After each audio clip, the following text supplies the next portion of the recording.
mostrar aqui um exemplo de coragem, que é essa bispa de Washington, nessa missa inaugural, e o que ela fez, tá? Ela se chama Mary Ann Edgar Buddle, e ela, na frente do Trump, da Melania e do vice J.D. Vance, pediu ao presidente que ele tenha misericórdia com os imigrantes que vivem no país e com as crianças com medo de ter seus pais levados embora.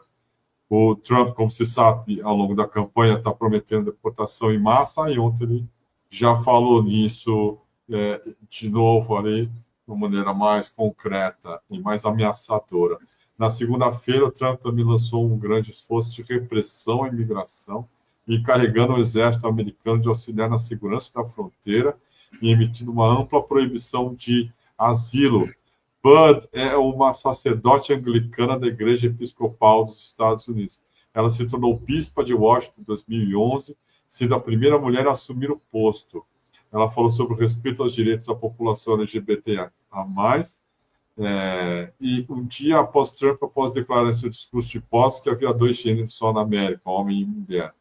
E ela disse assim: há crianças gays, lésbicas e transgêneros em famílias democratas, republicanas e independentes, algumas que temem por suas vidas. E eu vou mostrar aqui uma parte do discurso dela, do sermão dela, melhor dizendo, e a reação do canalha do Trump ao lado do J.D. Vance e da mulher dele, da Melania. Make one final plea, Mr. President. Millions have put their trust in you. And as you told the nation yesterday, you have felt the providential hand of a loving God. In the name of our God, I ask you to have mercy upon the people in our country who are scared now. There are gay, lesbian, and transgender children in Democratic, Republican, and independent families, some who fear for their lives. And the people who pick our crops and clean our office buildings, who labor in poultry farms and meatpacking plants, who wash the dishes after we eat in restaurants and work the night shifts in hospitals, they may not be citizens or have the proper documentation, but the vast majority of immigrants are not criminals. They pay taxes and are good neighbors.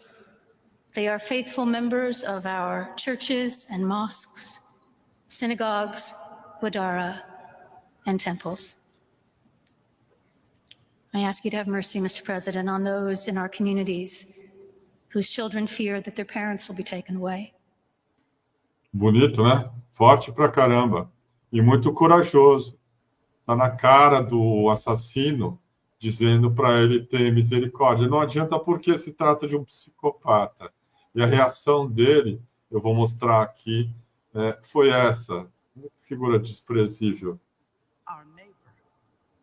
Let us pray for the most vulnerable in our community, our neighbor.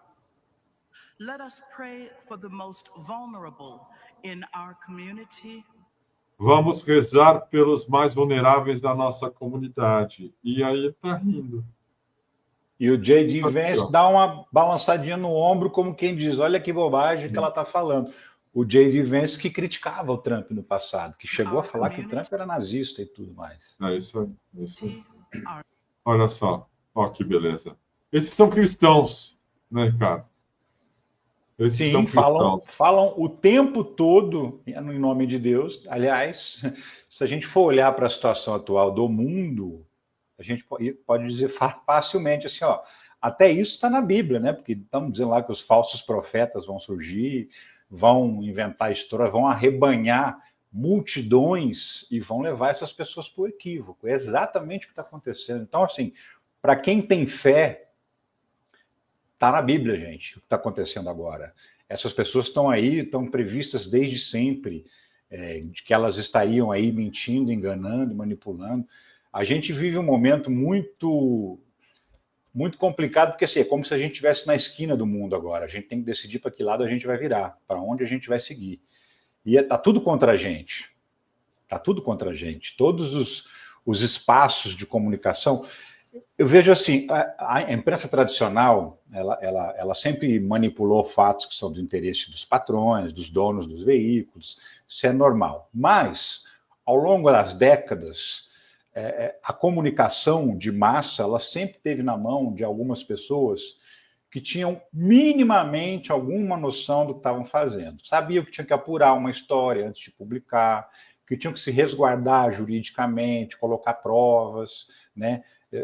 Ficava mais para o espaço de opinião as disputas ideológicas e políticas, mas no noticiário, com algumas exceções, principalmente do lado econômico e político, mas você tinha pessoas que tinham um mínimo de noção do que estavam fazendo.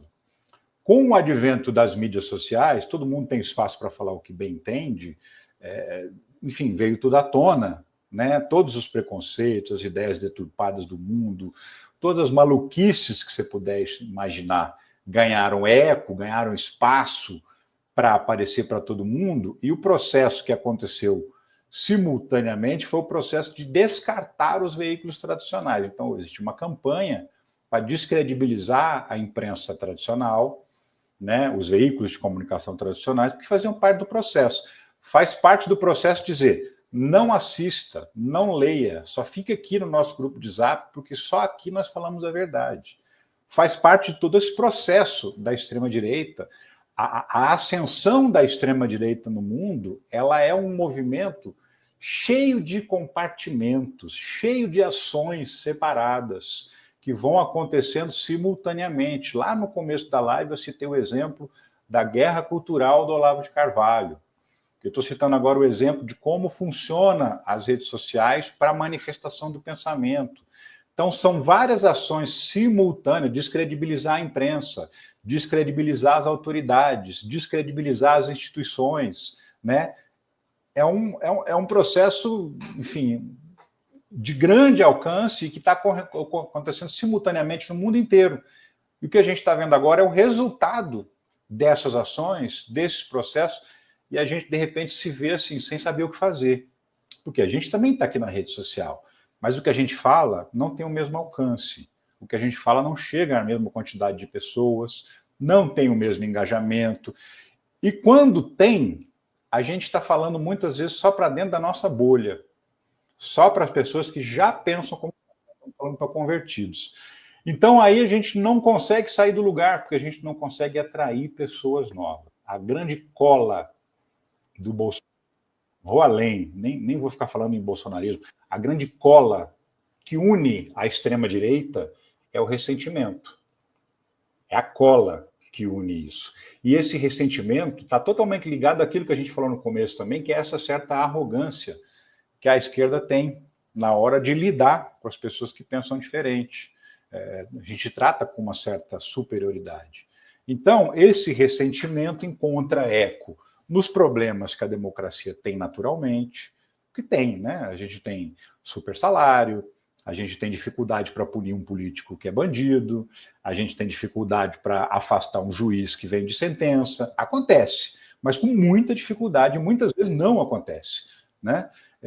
Então, a democracia tem falhas, ela tem um monte de sistemas de proteção, mas que não conseguem prever todas as situações que vão acontecer no ambiente democrático. Então, tem falha. Então, tem o deputado que vai lá para a posse do Trump com a nossa grana, né? A gente pagou para eles lá fazerem turismo, ficar lá na neve, porque não entraram na posse, mas a gente que pagou essa conta, a gente ainda vai pagar diária. Além da passagem, do hotel, eles ainda vão receber diária. E nós pagamos. Então, assim, esse modelo é bem sucedido para eles porque eles fizeram um trabalho de base. Um trabalho de base de ir capturando os descontentamentos da sociedade com a democracia, porque esse descontentamento existe em qualquer democracia. E aí você cria alguns fantasmas, né? Existe um inimigo comum. Eu estou apontando para você que esse inimigo comum existe. Então, como sou eu que estou te dizendo que esse inimigo comum existe, vem comigo que eu sou o único que tem a solução para acabar com esse inimigo comum. E as pessoas